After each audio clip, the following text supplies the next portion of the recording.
Assalamualaikum warahmatullahi wabarakatuh. Saya Muhammad Naisufulwan, NIM E 2019. Ingin membuat video tanggapan tentang mata perkuliahan ekonomi makro yang diampu oleh Bapak Wadud Nafis tentang materi pengertian bank sentral. Bank sentral adalah suatu lembaga atau institusi keuangan yang berada di antara pemerintah dan perbankan. Jadi itu contoh yang kita ketahui apa itu pengertian bank sentral itu Bank Indonesia itu. Bank Indonesia itu bank sentral karena yang berada di antara pemerintah dan perbankan. Dan bank sentral merupakan lembaga yang ditujukan untuk kebijakan publik dan bukan dari kepentingan pribadi. Jadi Bank Indonesia itu lembaga yang ditujukan untuk kebijakan publik, untuk mengatur segala aktivitas ekonomi yang ada di publik, bukan untuk kepentingan individu.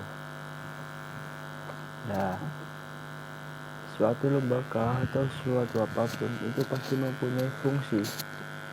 Ya, fungsi dari bank sentral itu sendiri adalah sebagai lembaga yang menerbitkan uang, perumus kebijakan moneter, penyedia jasa perbankan, dan lain sebagainya. Sebagai contoh, peran bank sentral di Indonesia telah dijalankan oleh Bank Indonesia. Berdasarkan aktivitas, bank sentral memiliki 10 fungsi, antara lain menerbitkan uang yang sah untuk memenuhi kebutuhan masyarakat.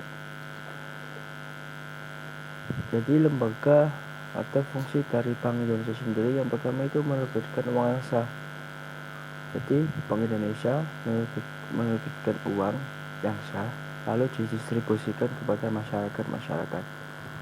Kedua, perumus dan pelaksana kebijakan moneter. Karena kalau tidak ada yang mengurusi bersiap lagi.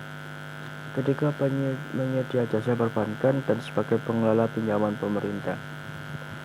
Keempat, kustodian dari cadangan bank umum dan membantu penyelesaian akhir transaksi clearing antar bank.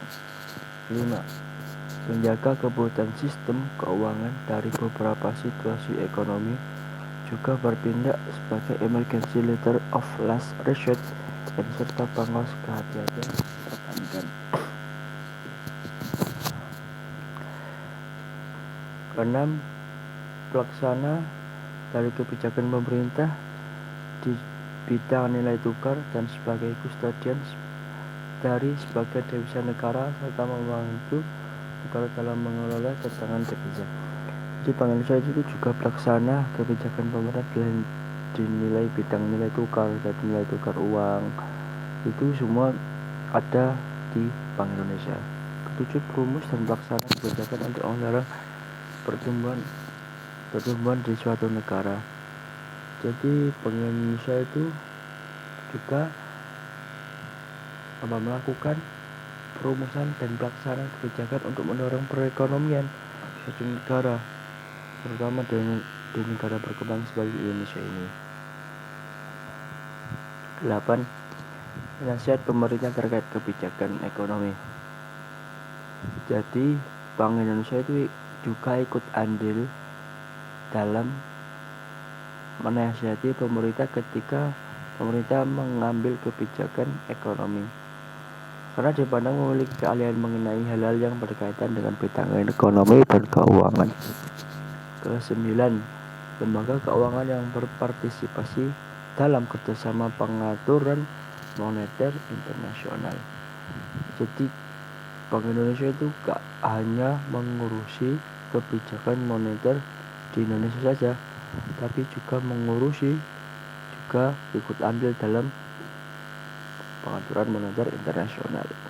Ke-10 terakhir ya, lembaga keuangan yang memiliki hubungan erat dengan pemerintah sehingga memungkinkan untuk mendapat tugas lain seperti memberi layanan perbankan kepada publik dan memberi perlindungan terhadap nasabah.